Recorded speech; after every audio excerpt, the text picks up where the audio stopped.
साथी बाबुल सुप्रियो, डीजी संजय कुमार, दासगुप्ता जी, project elephant के सभी अधिकारी, अन्य अधिकारी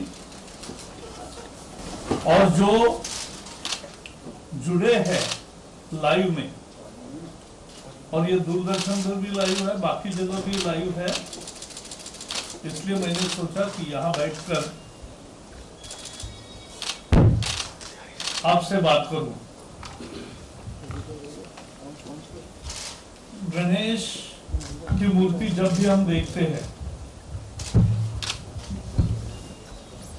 तो एक बुद्धिमान देवता की याद आती है। हाथी भी प्राणियों में बहुत बुद्धिमान प्राणी है।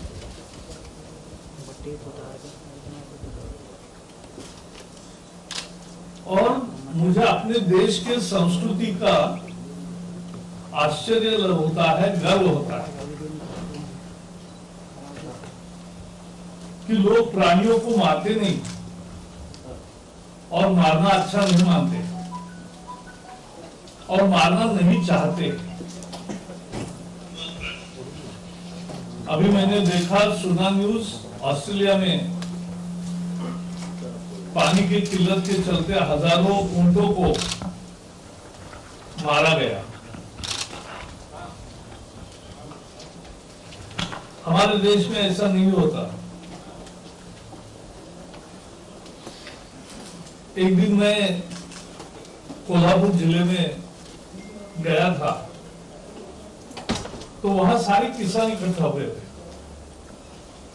और वो बताने लगे कि एक के बाद एक कि हाथी आते हैं, खेत का नुकसान करते हैं, पूरा साफ करते हैं, तोड़ देते हैं, शिकायत कर। तो मैंने कहा इसका क्या करें? तो जंगल के अधिकारियों ने कहा कि उनको वापस जंगल में भेजने के वो क्या प्रयास करते हैं।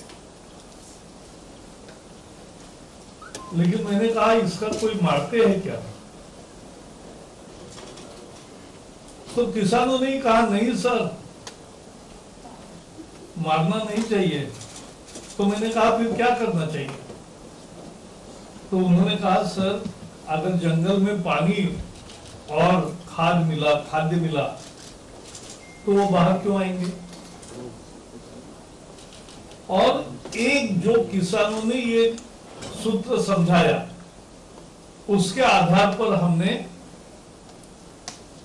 Fodder and water augmentation in jungle areas, ये बड़ा महत्वपूर्ण कार्यक्रम लिया है। और उस कार्यक्रम में अब इस बार लाइडर टेक्नोलॉजी का भी उपयोग कर रहे हैं, लाइडर सर्वे भी कर रहे हैं। और इस साल जो दिसंबर के बाद काम होगा, सर्वे के बाद, उसके सहारे अगले साल से जंगलों में पानी और जंगलों में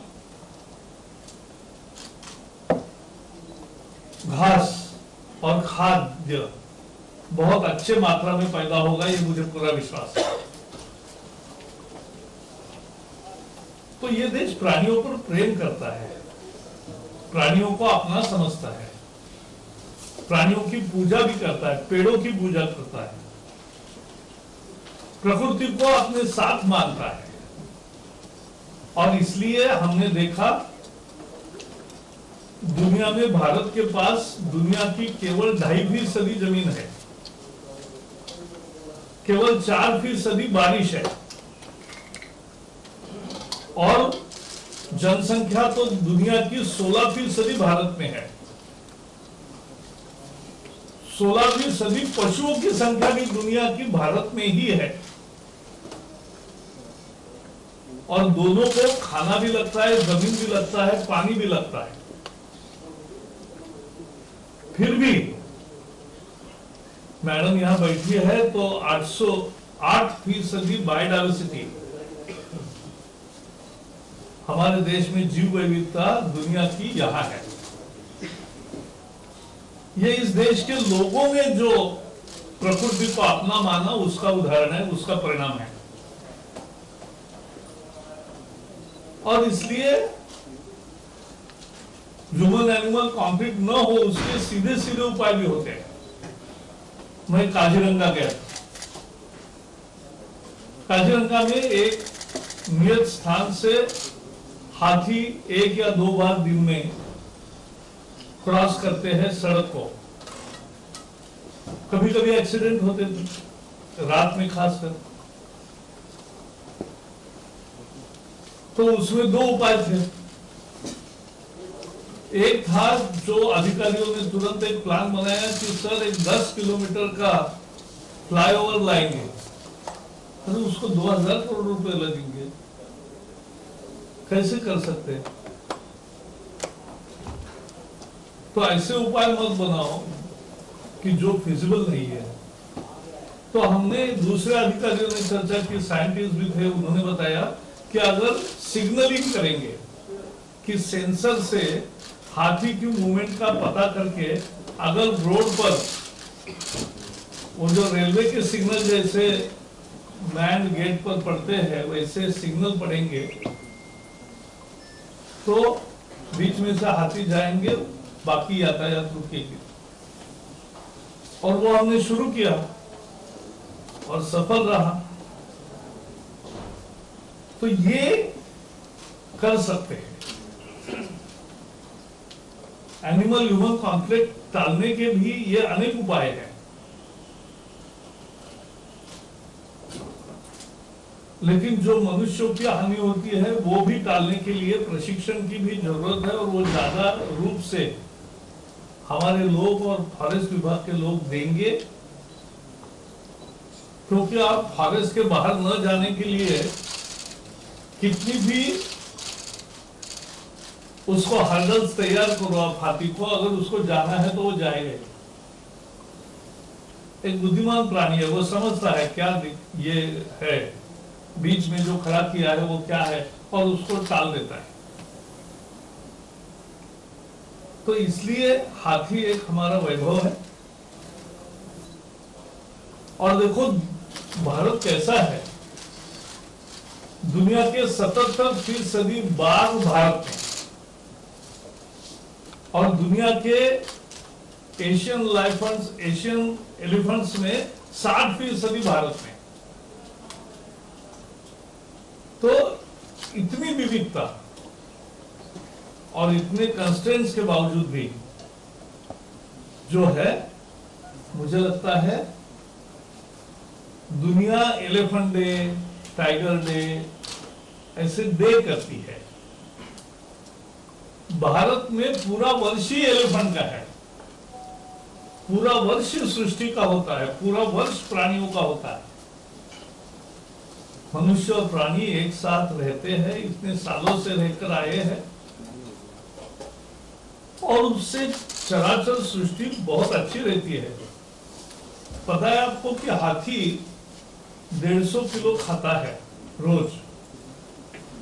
तो जब पत्ते वगैरह तोड़ता है तो गिरता भी है 150 किलो, कि जो वो नहीं खाता, वो दूसरे प्राणियों के लिए वो खाद्य होता है। और दूसरी चीज है कि वो खाता है,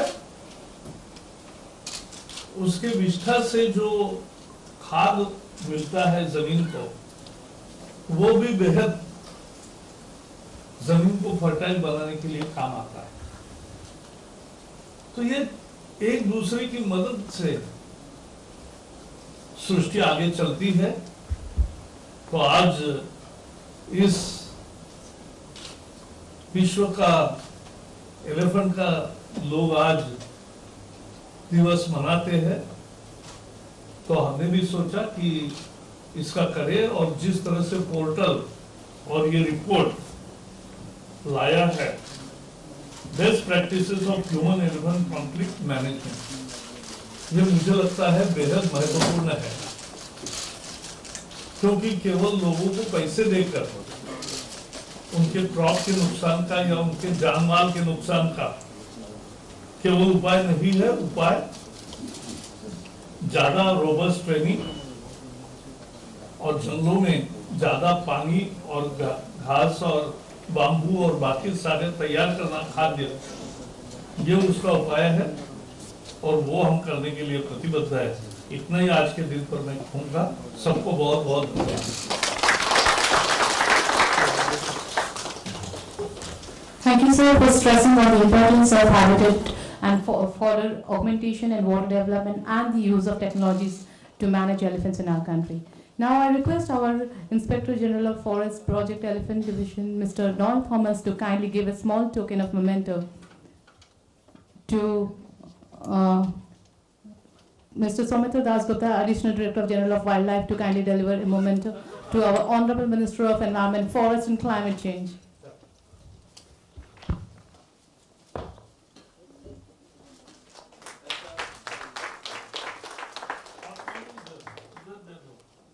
एक ही साथ फोटो आएगा।